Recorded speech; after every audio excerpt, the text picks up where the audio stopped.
This episode is brought to you by Indeed. Stop waiting around for the perfect candidate. Instead, use Indeed sponsored jobs to find the right people with the right skills fast. It's a simple way to make sure your listing is the first candidates see. According to Indeed data, sponsored jobs have 4 times more applicants than non-sponsored jobs. So go build your dream team today with Indeed. Get a $75 sponsored job credit at Indeed.com/podcast. Terms and conditions apply.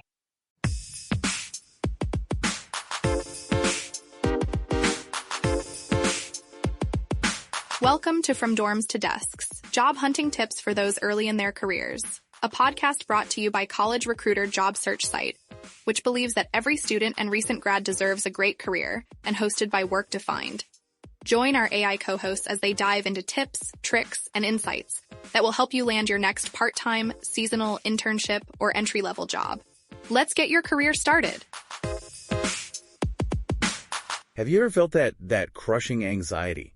That pit in your stomach when you're scrolling through, I don't know, what feels like endless job postings. Oh, yeah. And you just hit the same wall, like over and over again. Mm-hmm. Every single one seems to demand 3-5 years of experience. Exactly. Yeah. But you're just starting out, and you have, well, basically none. It's that infuriating loop, isn't it? Almost nonsensical. Totally. You need experience to get a job, but I mean, how on earth do you get that experience without having a job in the first place? It's like that Reddit user said, how do you get an entry-level job when everyone asks for 2-5 years of experience? It's a real catch-22. Yeah, and it can feel, honestly, absolutely soul-crushing for so many people. And that, for you listening right now who's maybe facing this exact challenge, that's precisely what we're here to tackle today in this deep dive. Right. Our mission is basically to give you a shortcut, a direct, actionable route through that frustrating catch-22. We want to show you exactly how you can not just navigate, but actually maybe even thrive in the 2025 job market, even if you feel like you're starting from absolute scratch. Love that. And we've pulled together a massive stack of sources for this. Everything from the latest career advice, College Recruiter, Coursera, to university guides, and even those real world, no holds barred discussions happening on Reddit right now. That's right. And what we promise to unpack for you today aren't just, surprising facts, though. Trust me, we have plenty of those. Yeah, definitely. But truly actionable insights. We're talking practical, real world strategies. Things that can turn what you might see as a major disadvantage, that lack of traditional experience, into a surprising, maybe even an unexpected advantage. Because here's the core finding, the one that might just make you sit up a little straighter. Okay, what is it? The 2025 job market, it's fundamentally shifted. It's actually now leaning in favor of candidates who don't have that traditional formal work experience. Wow. Okay. Ready to dive in? Let's do it. Okay, so let's unpack this shift because honestly, it's pretty profound. Those rigid, almost unshakable days of X years of experience required, they're genuinely fading. And fast. Yeah, it's not just wishful thinking either. No, this is backed by hard data. Right. There was this groundbreaking analysis by Indeed Hiring Lab, came out in April 2024. Okay. It found that only 30%, just 30% of U.S. job postings explicitly required a specific number of years of experience. 30%. Wow. Think about that. That's a huge drop from around 40% back in 2022. So that's not just a blip. That's a real trend. It's a major recalibration in how employers are thinking. So that Indeed data is fascinating. Only 30% explicitly asking for years of experience. For someone feeling that initial job search dread, what's the real takeaway here? Does this mean you can just ignore those 3 years experience lines completely? Well, it's a great question. It means that roughly 0% of job listings now either don't mention experience at all, or they're actually actively welcoming candidates with none. 70%. Okay, that's huge. And it's not just for the super basic entry-level roles either. We're seeing this even in fields that used to demand years of experience. Like what? Healthcare support is a good example. Roles in pharmacy or therapy. They're now emphasizing certifications and soft skills much more. Only about 20% of those jobs actually require prior experience now. So the interview guy's take on this, which I thought was spot on, is that when you see X years required on a job posting in 2025, you really should view it more as a guideline, like a wish list. Right, not a hard stop. Exactly, not a hard, unyielding rule. Yeah. Many hiring managers are openly saying they're willing to waive those requirements for candidates who show the right skills and, this is key, the right potential. So the message is, don't count yourself out just because of that line. Absolutely not. Don't self-select out. Yeah. Apply anyway. That makes so much sense. But is there a risk here? Like, by emphasizing only skills, are we maybe overlooking the value of that practical, on-the-job wisdom that does come with years of doing something? How do we balance that for you listening if you're wondering if you're missing out on insights from seasoned pros? That's a really important point, and it gets to the nuance here. Companies aren't saying experience is worthless, not at all. They're just sort of redefining what counts as valuable experience now. Okay. And the reasons behind this shift are pretty compelling. First, you just can't ignore the pandemic's impact. Right. Huge shakeup. Companies were forced, practically overnight, to rethink their entire operations. And that crisis environment really highlighted how valuable adaptability and resilience are. Mm-hmm. More than just credentials. Way more critical than just having years in a similar, maybe even outdated role. It wasn't about ignoring wisdom, but recognizing that wisdom could now come from being flexible, from being able to innovate on the fly. Couldn't agree more. And that agility point leads right into the second big driver, this intense focus on skills. Yes. I mean, the pace of tech change is just relentless, isn't it? Specific, up-to-date skills and that ability to adapt and learn new stuff. That's become way more valuable than just time served. Yesterday's expertise can become obsolete really, really fast. So employers, they're looking at what you can do now and what you can learn for tomorrow. It's like a constant upgrade cycle for skills. Exactly. And third, there are these growing talent pipeline concerns. Demographics play a big role. You've got baby boomers retiring in huge numbers. Yeah, creating gaps. Which forces employers to widen their talent pools. They have to consider candidates they might have skipped over before just because they lacked that traditional experience. They need fresh talent. Makes sense from a business perspective. And finally, there's internal data. Companies are finding that actually after good onboarding, there's often very little performance difference between candidates with and without lots of prior experience. Really? Yeah. So the perceived risk of hiring less experienced people, it's lower than they thought. It's becoming a smarter bet. Okay, so if those traditional experience requirements are fading, what's taking their place? This brings us to skills-based hiring, right? Which seems to be the dominant thing now. It really has emerged as the dominant paradigm in recruitment for 2025. It's a fundamental shift. And the numbers back this up. Oh, the numbers tell an incredibly compelling story. Get this. 61% of hiring managers now prioritize job skills over traditional experience for entry-level candidates. 61%, wow. And it's not just tech skills. LinkedIn's 2025 Future of Recruiting report found that 9 out of 10 executives, 9 out of 10, agree that soft skills, those human capabilities, are more important than ever. People skills. Exactly. Plus, nearly 65% of employers say they use skills-based criteria most of the time for entry-level roles, and a massive 73% adopted skills-based hiring just in the past year. So this isn't just a fad. This is the new standard. Absolutely. So what does this all mean for you listening right now? This isn't just a small tweak. It's a fundamental shift. It prioritizes what you can do over how long you've been doing it. Which, for you, the entry-level candidate, is truly excellent news. It levels the playing field in a way traditional hiring never really did. And to make this happen, we're seeing more pre-employment assessments, right? Like tests and things. Yeah, a significant rise. All right. Things like technical tests, coding challenges, data analysis problems, situational judgment tests, behavioral assessments. Wait. And requests for skills demonstrations or portfolios. So should you be worried about those? Honestly, my advice is don't fear them. Actually embrace them. They are your golden opportunity to shine, to show what you can actually do, regardless of your resume's timeline. Okay. Most companies give you a heads up on what they'll test, so you can practice, brush up on core competencies. This is where your prep really pays off. Right, use it to your advantage. Exactly. Remember, these tests are designed to find out what you can do, not just what you have done for 3-5 years. Okay, so the gatekeepers are loosening their grip. Skills are the new currency. But if X years of experience isn't the only thing that matters, what does count? Because I bet a lot of listeners are thinking, okay, but I really have no formal work experience. Is there like a secret stash of experience they might be overlooking that they've already built? You absolutely hit the nail on the head there. And this is the exciting part. Yeah. You do have experience. Everyone does. We just need to broaden the definition. Okay. It's not just about having held a formal full-time job with a fancy title. Experience includes all those transferable skills you've picked up from activities that maybe at first glance seem totally unrelated. Like what kinds of things? Think about it. Skills from casual jobs, maybe volunteering efforts, even from intense classwork or projects you did in school. Your mission now is to really take inventory of all those skills, no matter where you got them. Then figure out strategically which ones are most relevant to the job you want. And then sell them. Right. And then market them effectively. It's about recognizing the value in everything you've done, not just paid work. #, building your experience from unexpected places. That makes so much sense. It's like flipping a switch in your thinking. Okay, so let's talk about some specific types of this alternative experience that are actually super valuable. First up, academic projects and coursework. Yes.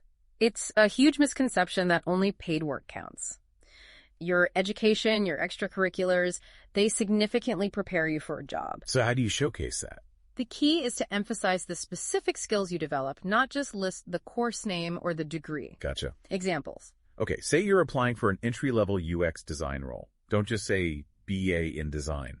Talk about how you conducted user research for a class project, how you created wireframes, how you prototyped interfaces using specific software. Be specific. Exactly. Or for a server role, maybe you highlight communication skills you honed leading a student club, or even for presenting group projects effectively in class. Right. And definitely include your GPA if it's strong. List relevant projects on your resume. These aren't just school assignments. They're your first real-world case studies. Okay, next up, and this is a big one that often gets overlooked, volunteering. Oh. Using volunteering to gain professional skills. Hugely powerful. Volunteering is a fantastic way to gain skills and significantly boost your job prospects.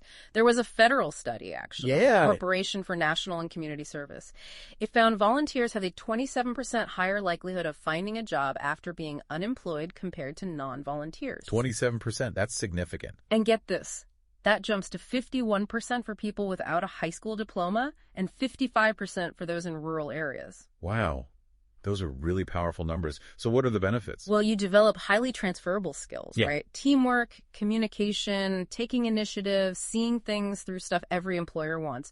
Plus, it's great for expanding your network, maybe finding mentors, and honestly, it boosts your confidence. Yep. So when you volunteer, really reflect on what you did, what you learned, and then put those accomplishments on your resume. Got an example? Sure. If you want to be a project manager, maybe you volunteer at a charity organizing a citywide cleanup. That gives you real experience planning large-scale projects, managing resources, coordinating teams. That's gold. Right. Practical application. Huh? Now, what about internships and co-ops? They seem like the more traditional route, but can be competitive. They are competitive, but they offer truly invaluable exposure. A co-op, just to clarify, blends classroom learning with paid work experience, often for credit. Okay. An internship is more typically an exchange of services for experience, sometimes unpaid, especially for students. The goal for both is bridging that gap between theory and practice, getting a leg up. And beyond just the resume line. Oh, they're huge for exploring career interests. You figure out what kind of work environment you actually like, what really sparks your passion. That self-discovery is incredibly valuable. So how do you land one with no experience? Highlight anything relevant: student competitions, club leadership roles, teamwork in sports. A strong recommendation letter helps a lot. Okay. But honestly, often it comes down to being personable, memorable. You need to convey excitement, passion, clear goals, make them want to invest in your potential. Got it. And what about, like, seasonal or temporary jobs? Are those useful stepping stones? Absolutely. Finding seasonal or temp work can actually be easier than landing a long-term job when you have no experience. Where would you look at? Retail, hospitality, delivery services, they often hire seasonally for peak times. Think holiday retail rush, summer resorts, package delivery surges. And what are they looking for? Attitude and reliability are huge. Employers like Kennedy Harris, a retail manager we looked at, emphasize dedication, people skills, and personality fit. Okay. And she shared this great story. She started as a seasonal holiday sales associate herself, made a good impression, worked her way up to top management in just 3 years. Wow. So it can definitely lead somewhere. Absolutely. These roles can be fantastic launch pads if you prove yourself. Hey, it's Bob Pulver, host of You Podcast. Human-centric AI, AI-driven transformation, hiring for skills and potential, dynamic workforce ecosystems, responsible innovation. These are some of the themes my expert guests and I chat about, and we certainly geek out on the details. Nothing too technical. I hope you check it out. Okay. And finally, let's think even broader. Personal projects, gig work, Yeah. even family responsibilities. Can that count? Yes, you can build incredible experience just by doing it yourself. Work on a portfolio that showcases your abilities with real examples, even if you initiated them. Okay, explain the from babysitting to boardroom idea. How does that work? It's about translating seemingly unrelated life experience into resume gold. Camp counselor isn't just watching kids, it's multitasking wizard with crisis management skills. Ah, I like that. Or watching your little cousins could be framed as planned events, handled logistics, and led a small team. Okay, reframing is key. Totally. Personal projects, building a website for a friend, coding an app for fun, creating social media content for a local group demonstrate those highly valued self-taught skills, especially in fields like AI right now. And in any relevant caregiving or management experience from family responsibilities, absolutely highlight that too. It's all about demonstrating those transferable skills in a concrete way. Okay, so you're looking at your life differently now, seeing all this rich experience you never realized counted. Fantastic.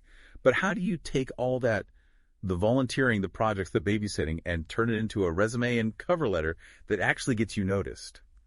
That screams, hire me.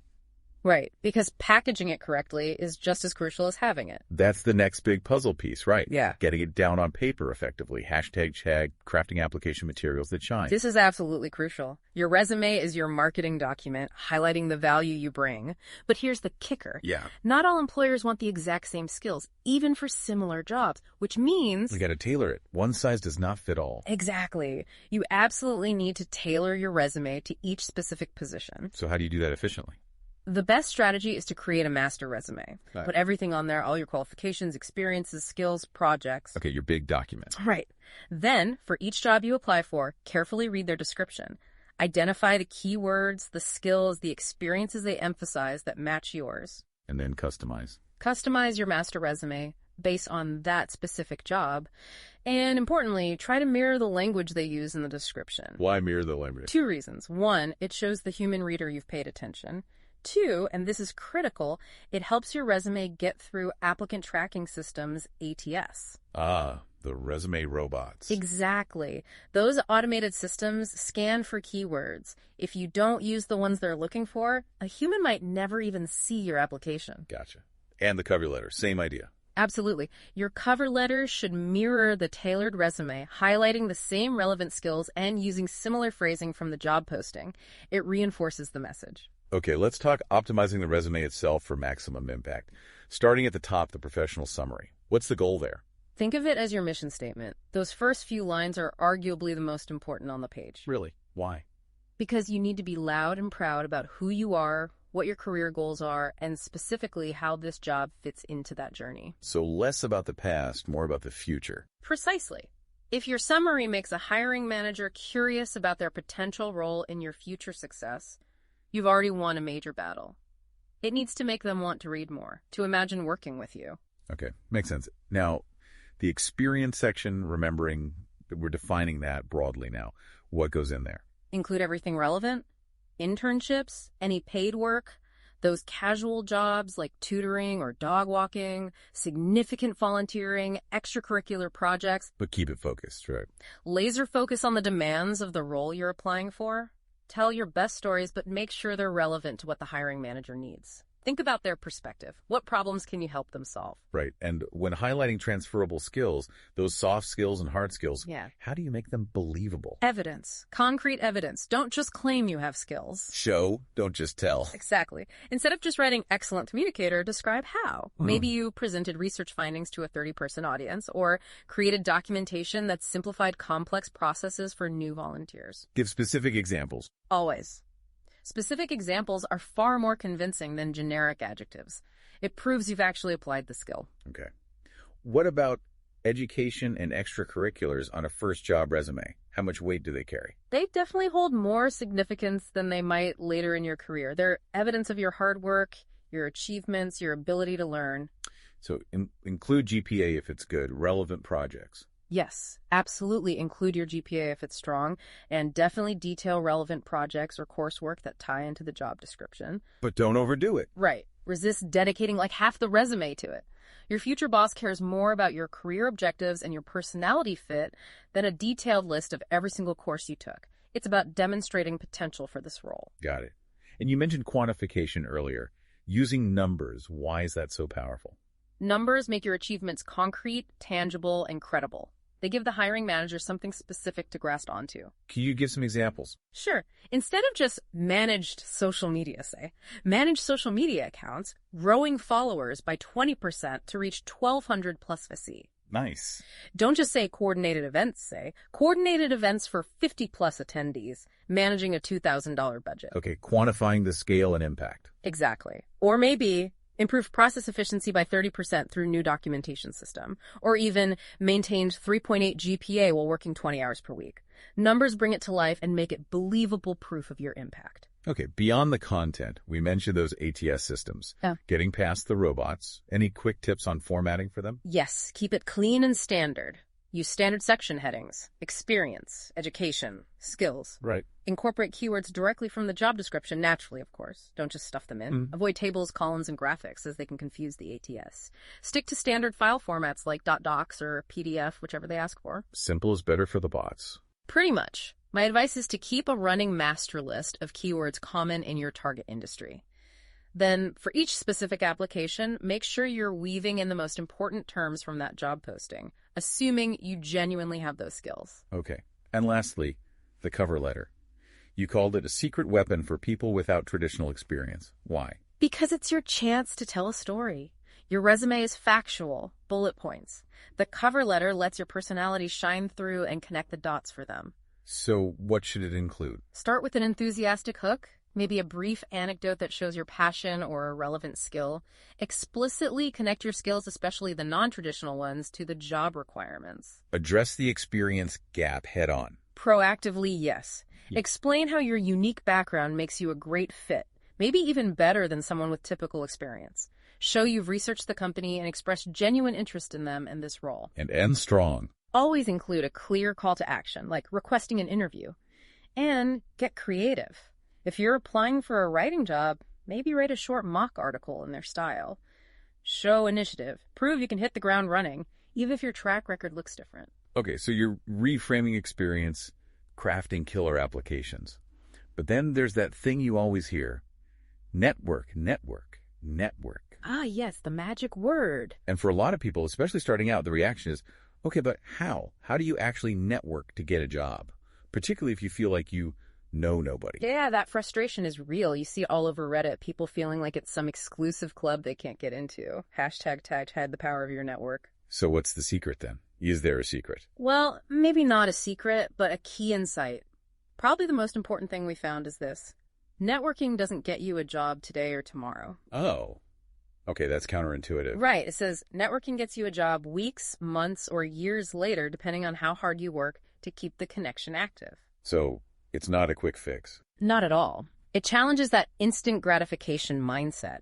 It's about cultivation, not just collection, like tending a garden, not just picking flowers. Building actual relationships over time. Exactly, just like you would with any friendship. Okay, so how do you cultivate these professional relationships? Is there a practical way to think about it? Yeah, one source broke it down really nicely into a 3-phase approach. Think of it like a roadmap. Okay, phase 1. Phase 1 is the meet and greet. This is about getting out there, conferences, industry meetups, lunch and learns, seminars, anywhere you can spark a conversation with someone new. Just initial contact. Yeah, the goal is simply to exchange contact info, connect on LinkedIn maybe. If it goes well, maybe find a common personal interest, shared hobby, favorite sports team, whatever. Just planting seeds. Got it. Phase 2. Phase 2 is growing the relationship. This takes more effort. Spending time together, maybe grabbing coffee, attending another event together, exchanging emails about industry news. Make it a two-way street. Crucially, yes. It should be mutually beneficial. You're learning from them, they're learning from you.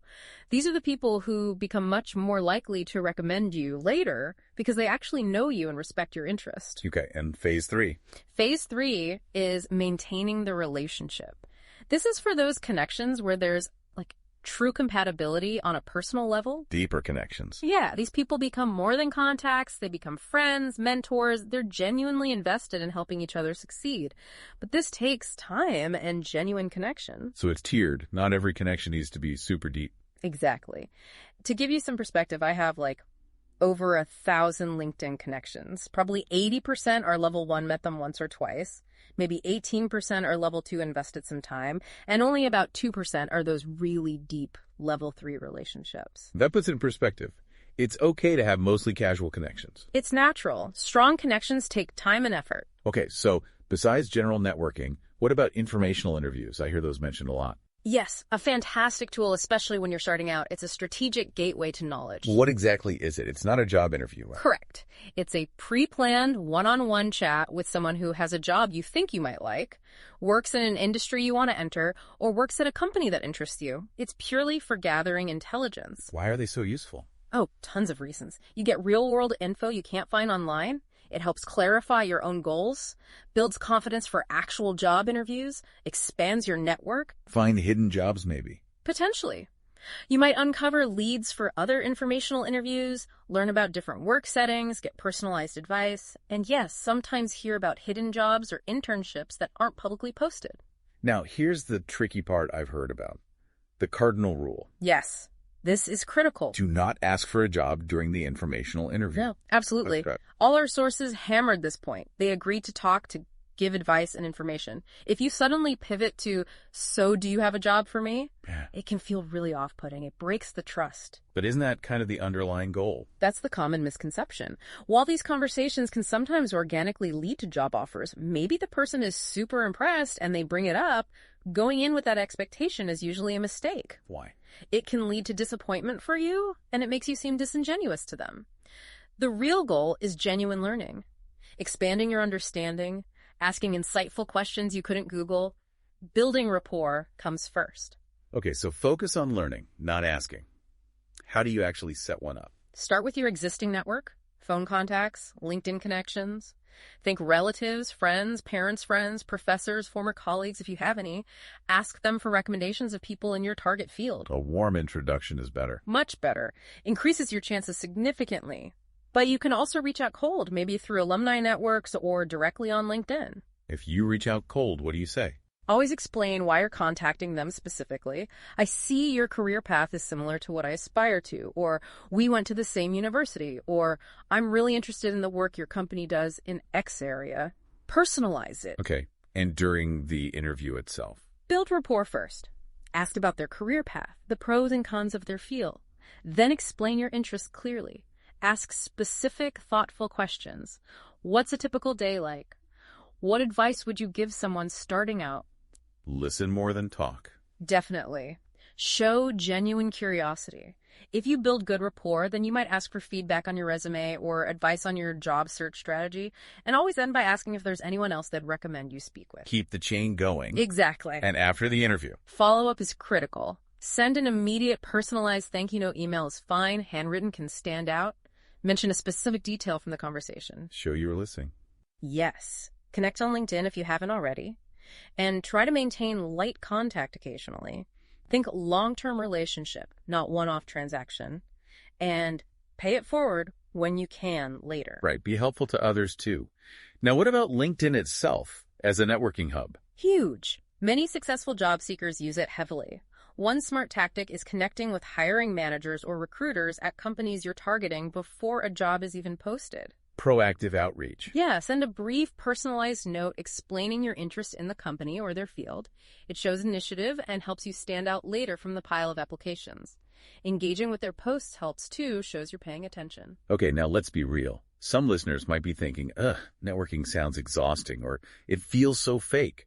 Maybe they've tried LinkedIn and found it useless because all the jobs seem to require tons of experience anyway. Totally valid feelings. I hear that. Networking does take time and effort. And yes, it's about cultivating relationships, which can feel daunting. Especially for introverts, maybe. For sure. But like anything, practice makes it easier. And online methods like LinkedIn can feel less intimidating than big face-to-face events. Remember that level 1 connection. It's not insulting, it's just reality. Not every interaction needs to be life-changing. It's a numbers game, partly. Partly, but also think quality over quantity for those deeper levels. Remember that marketing professional story? Networked for a year, didn't ask for jobs, just built genuine connections. Later, those connections led to mentorship and job offers because people wanted to help her. It's that long game. Patience and diligence are key. Okay, so you're building your network, reframing your experience. But in this fast-changing job market, what specific skills are employers actually looking for right now? And crucially, how can you get them without having formal work experience? This is absolutely key to cracking the code, especially when you're starting from zero. #tag acquiring in-demand skills for the modern market. So we know skills are the new currency. But what are the specific, human superpowers employers are desperate for? The stuff AI can't easily replicate. Because it sounds like there's a real soft skills gap out there. Right. And that's your opportunity. That's a great way to put it. What's fascinating is how vital these human skills are becoming, precisely because AI can't easily do them. Many employers do report a soft skills gap. So they're hiring for attitude sometimes. Often, yes. Hiring for attitude, culture fit, potential, confident they can teach the technical stuff later if they find the right person. It's that human element. Okay, so let's break down the most valued soft skills for 2025. The non-negotiables. All right. Number one, probably. Adaptability and learning agility. Can you learn quickly? Can you adjust when things change? Super critical. How do you show that? Highlight examples. Mastering new software for a class, navigating unexpected changes in a volunteer project, pivoting your approach when something didn't work. Show you're a quick study. Okay. What else? Communication, both written and verbal. Absolutely critical, especially with remote work. Examples. Showcase writing samples, academic papers, maybe a blog. Mention presentation experience, even small groups. Talk about times you resolved conflicts through dialogue. Got it. Next. Problem solving and critical thinking. Employers want people who can spot issues and figure out solutions. Introducing Meta Ray-Ban Display, the world's most advanced AI glasses. With a full color display built into the lens of the glasses, it's there when you need it and gone when you don't. Send and receive messages, translate or caption live conversations, collaborate with Meta AI, and more. Be one of the first to try Meta Ray-Ban Display. Visit meta.com/Meta Ray-Ban Display to book a demo and find your pair. How do you demonstrate that without work examples? Think about group projects that went sideways, volunteer challenges you overcame, times you had to analyze a situation and find a creative fix. Makes sense. Yeah. What about working with others? Teamwork and collaboration. Modern work is super collaborative. Highlight group projects, volunteer teams, sports teams, anything showing you can work effectively towards a shared goal. Right. And managing your own time. Time management and organization. Essential, especially for remote or autonomous roles. Discuss how you've juggled multiple priorities, hit deadlines under pressure, organize complex projects from start to finish. Okay. One more. Emotional intelligence. Understanding and managing emotions, yours and others. It makes workplace interactions so much smoother. How do you even show that? Talk about navigating tricky interpersonal situations successfully, resolving conflicts effectively, maybe mediating a disagreement between classmates or volunteers. Show you have good social awareness. And the key is evidence, right? Not just listing them. Absolutely. Provide concrete examples for all of these. Like we said, presented research findings to a 30-person audience is way better than just good communicator. Show the impact. Specificity builds credibility. Okay, so those are the crucial soft skills. What about technical skills? Are there baseline expectations now, even for entry level? Yes, definitely. Certain tech competencies are becoming almost assumed. Not necessarily expert level, but familiarity is key. Like what? Digital literacy or fluency. Basically, being comfortable with common software, Microsoft Office, Google Workspace, being able to learn new digital tools quickly, understanding basics like cybersecurity spotting phishing scams, stuff you probably already do. Right, what about data? Do you need to be a statistician? No, not usually. But data literacy is important. Being comfortable looking at numbers, basic analysis, understanding how data informs decisions, even managing a club budget or analyzing your own spending counts. Okay, and AI. That's huge now. AI awareness and proficiency. Yeah. Understanding AI capabilities and limits. Maybe some experience using AI tools for productivity, ChatGPT, things like that. Basic prompt engineering knowledge is becoming a plus. Prompt engineering, that's the talking to AI skill. Exactly.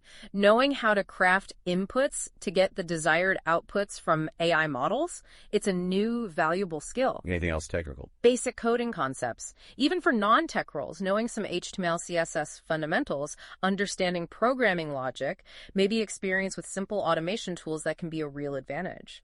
Fields like IT and digital marketing change so fast, recent skills often trump older experience. Your new skills can be a major plus. Okay, that's a lot of skills. skills. Where does someone even start acquiring these if they don't have a job? That's the really good news. Acquiring these skills has never been more accessible, even with no formal experience or a big budget.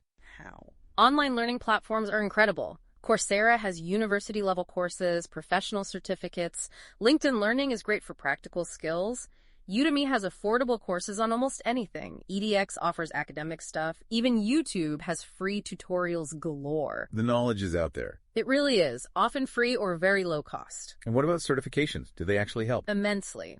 Especially when you lack formal experience, short-term certs can significantly boost your prospects. Like which ones?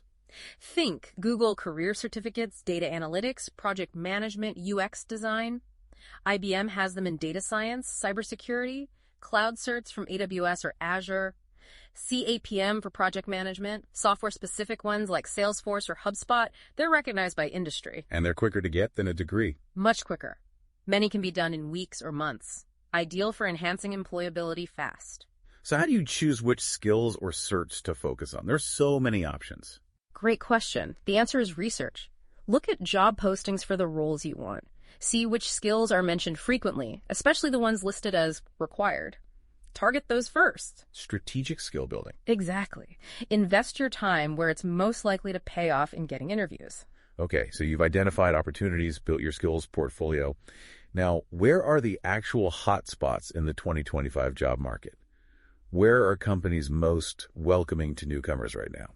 Knowing this can really help you focus your search where the doors are most open. All right, let's set the stage. What's the overall hiring climate like for entry-level positions in 2025? Is it good, bad, mixed? It's a nuanced picture, I'd say. Stable, but maybe not booming like some initial forecasts suggested. How so? Well, the National Association of Colleges and Employers, NESTER and CIUS, they initially projected a really strong 7.3% increase in graduate hiring for the class of 2025. That sounds great. It did. But by spring 2025, they moderated that down a bit to a slimmer but still positive 0.6% year-over-year increase. Okay, so still growing, just not as fast. Why the change? Mostly due to ongoing economic uncertainties. Some bigger companies tightened budgets a bit, but nearly 90% of organizations still plan to either maintain or grow their entry-level hiring. Only about 10% expect decreases. So the takeaway for listeners. It means most grads who are proactive and strategic should still find opportunities. Competition might just be a little stiffer than initially thought, but the demand for fresh talent in key areas is definitely still there. And looking ahead to 2026. Early signs point to continued demand, especially in tech, data analytics, healthcare, and sustainability. Yeah. Companies need to plan for succession, and skill needs keep evolving. The long-term outlook is still very positive for new entrants. Okay, let's drill down into specific industries and roles that are really welcoming newcomers, and maybe some salary info to get people motivated. Definitely. First up, artificial intelligence and technology. This sector is booming, and because it's evolving so fast, it's particularly open to self-taught skills and raw aptitude. Makes sense. What kinds of roles? Roles like data annotation specialist or AI trainer, these are really accessible. You're basically labeling data to train AI systems. Training is almost always provided on the job. What do they pay? Entry level often ranges from $17 to $35 an hour, so maybe $35K to $73K annually. Experienced folks in niche areas can earn way more, but the median is around $52K. It's a great way to get hands-on with AI without prior experience. Okay, and what about that new buzzy role, prompt engineer? Yes, prompt engineer, brand new field, basically crafting the inputs for generative AI models. It's about becoming fluent in talking to AI. And the pay reflects the demand. Oh, yeah. Entry-level prompt engineers are often starting in the $85,000 to $95,000 range. It values recent skills and creativity over years of experience. Wow. So how do you break into these AI roles? Many successful people started just by taking online courses in machine learning basics or specific AI platforms. Showcase those skills even if they're from personal projects or coursework. Okay, what's another hot area? The green economy and sustainability. This is another high-growth area driven by climate initiatives and massive investment. Huge talent demand, often without needing tons of prior experience. What kind of entry-level jobs are there? You could be a sustainability support assistant, helping with data, research, coordination. Passion and attention to detail often matter more than experience. Starting salaries are around $40, give or take. Okay. Or an environmental data collector gathering data in the field or from monitoring systems. Pay is often hourly, maybe $17 to $25, depending on location and specifics. Hands-on roles, too. Yep. Solar energy apprentice technician roles often have structured apprenticeships specifically designed for newcomers with no prior experience. Any way to get an edge in sustainability. Certifications can help. Things like LE Green Associate, you can often get them relatively quickly, and they signal your commitment. Good tip. What about healthcare? Still growing. Definitely. Healthcare support and services remains a growth sector, often valuing relevant coursework or certifications over work history. What roles are good entry points? Patient care coordinator, helping with scheduling, communication, medical scribe documenting patient visits, usually trained on the job, telehealth support specialist assisting with virtual care, needs tech comfort, even home health aide. What should you emphasize if applying? Any caregiving experience, even informal. Comfort with technology is huge now. Basic certs like CPR first aid always help. Okay. And what about remote work? Are there entry points there? Absolutely. The rise of remote work has created tons of accessible entry points in remote admin and customer support.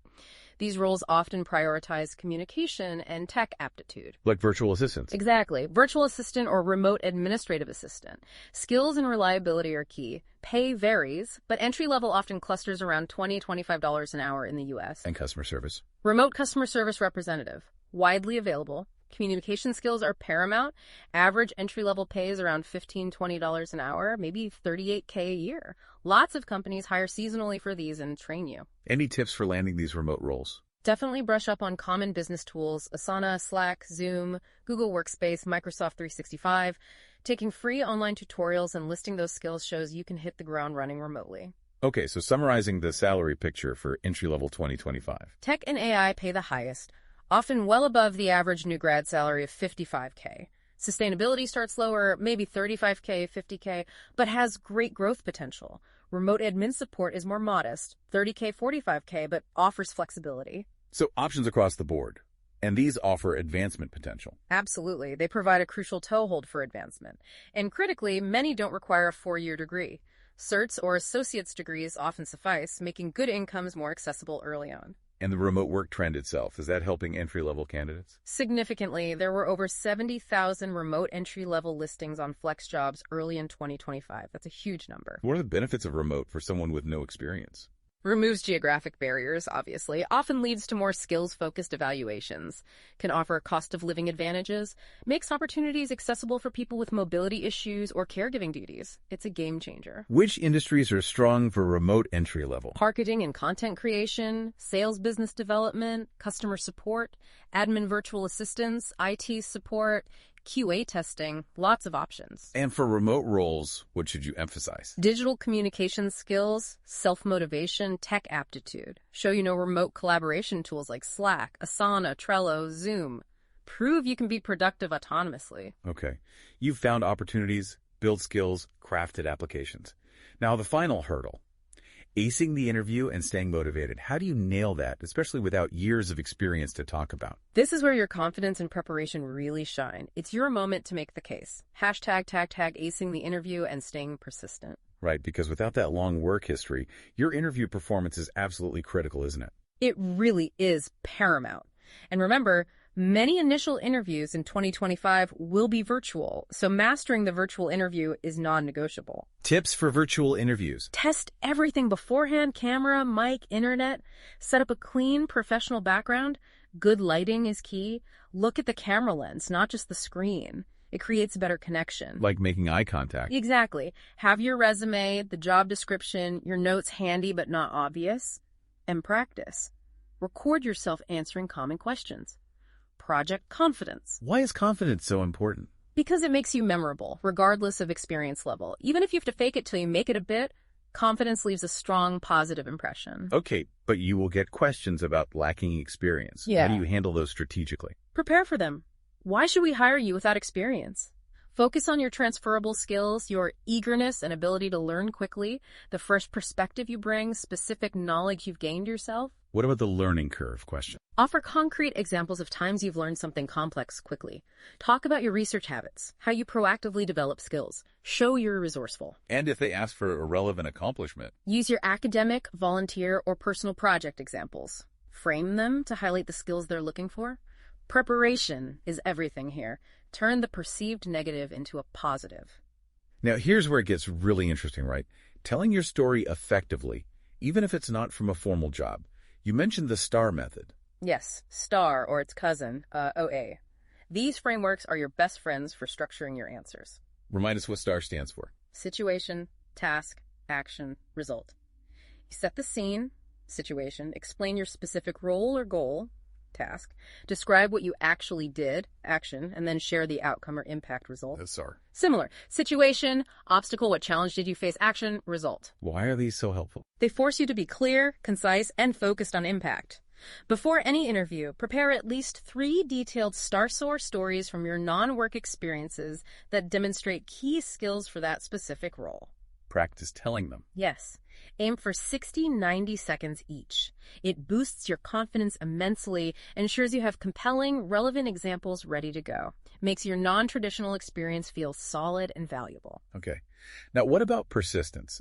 We hear apply anyway a lot. Is that really good advice? It absolutely is. Many sources echoed this. Ignore that requirement and apply anyway. Those years of experience lines, often just a wish list. Or a way to scare people off. Exactly. A tool to weed out less confident applicants. If you genuinely feel you meet, say, 60-70% of the actual requirements, the skills, the qualifications you should apply. What's the worst that happens? They say no, or more likely you just don't hear back. The job search is often a numbers game. Resilience is key. Okay, but speaking of navigating this, we did see some pretty direct advice on Reddit about maybe stretching the truth, faking it till you make it. Mm-hmm. That definitely came up. How do we address that? What's the ethical line? It's a tricky area. Some users absolutely suggest lying or significantly fluffing up experience as a desperate measure. Their argument is often everyone does it, or they rarely check. But others warned against it. Strongly. Many others pointed out the huge risks. You will likely get exposed if you can't actually do the work. You risk damaging your reputation permanently. The ethical approach, and the one we advise, focuses on genuinely reframing and highlighting your actual transferable skills and accomplishments, not inventing fake ones. It's about smart marketing, not deception. Got it. And regardless of tactics, persistence is crucial, right? This takes time. Absolutely. The job search is a marathon, not a sprint. Remember that stat?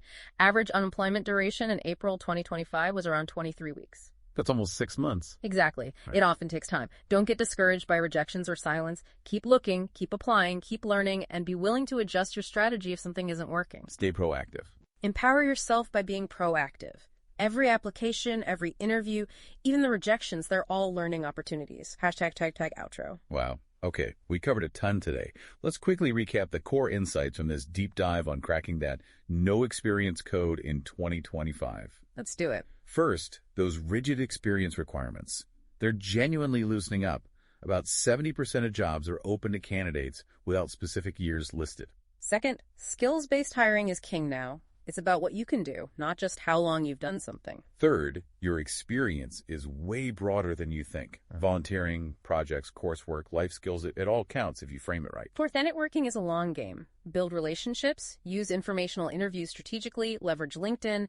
It pays off over time. Fifth, you can acquire in-demand soft and technical skills super accessibly through online learning and certifications. It's never been easier to upskill. Sixth, there are real opportunity hotspots welcoming newcomers, AI tech, the green economy, healthcare support, remote roles, many offering decent starting wages. And finally, acing the search means strategic prep. Tailored applications, mastering interviews, especially virtual, using STAR-SOAR for your stories, and just plain persistence. It's a multifaceted approach, definitely, but every single step is something you can actively do. So looking ahead, what's the future hold? Does it keep getting better for entry-level folks? The trends suggest yes. Demographic shifts, those boomer retirements, will continue to create openings for new talent. AI will keep creating new kinds of work, even as it changes old ones. And skills-based hiring isn't going away. It's only going to become more ingrained. Standard practice, not just a trend. Plus, remote work will continue expanding opportunities, breaking down geographic barriers, more democratic access. So the bottom line seems to be that frustrating experience paradox that plagued so many people for so long. It's genuinely weakening. It really is. In 2025, your potential, your adaptability, your demonstrable skills, those are powerful currencies in the job market, sometimes even more valuable than a traditional resume. So the final thought for you, our listener. What unique, maybe non-traditional experiences do you have sitting right there that could actually be your next big career breakthrough. And how are you going to leverage this rapidly evolving job market, this shift towards skills and potential to your advantage, even if you're starting from scratch? Think about those hidden experiences, how you can translate them into professional value. The path is clearer and maybe more open than it's ever been before.